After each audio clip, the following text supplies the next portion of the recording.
জয় জগৎ বন্ধু, শুরু করছি।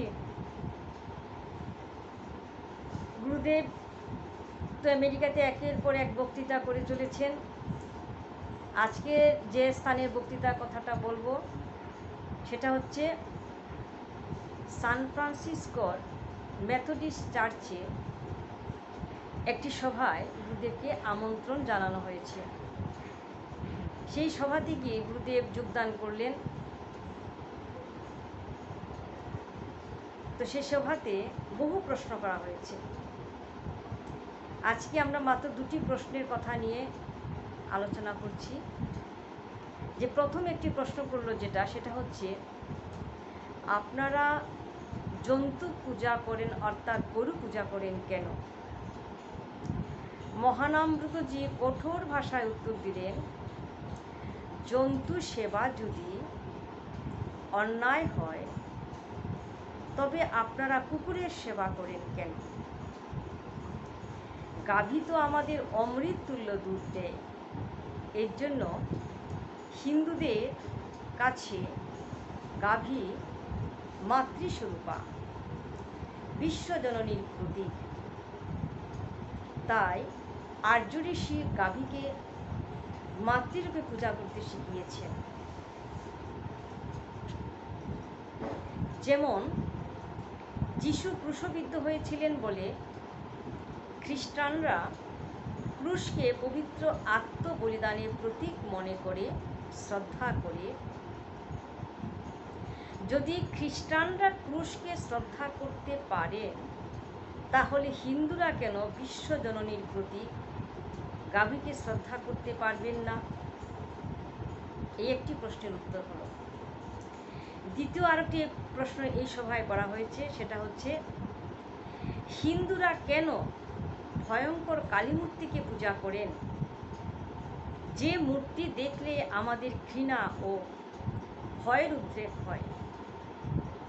শ্রী গুরুদেব তথা মহানামব্রতজি উত্তর দিলেন, আপনারা তো বিশেষ ধর্মের প্রতিনিধি ও যাজক।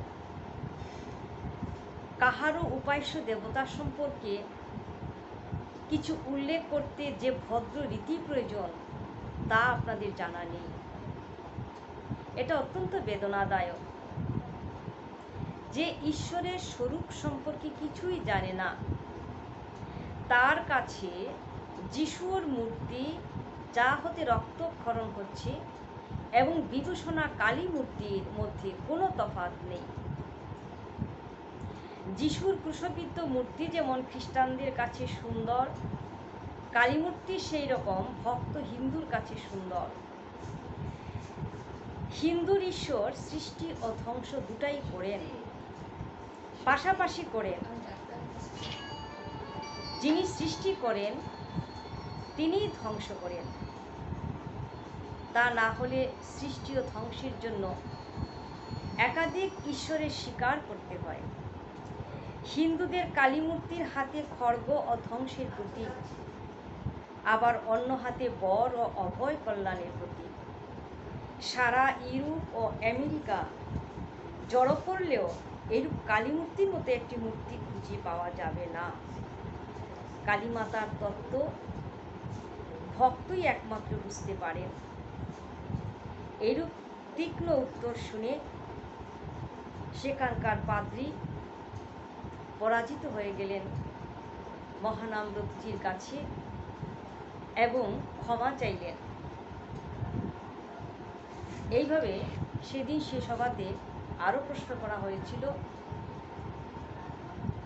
প্রতিটি প্রশ্ন উত্তরে গুরুদেব ক্ষিপ্রতার সহিত দিয়েছেন।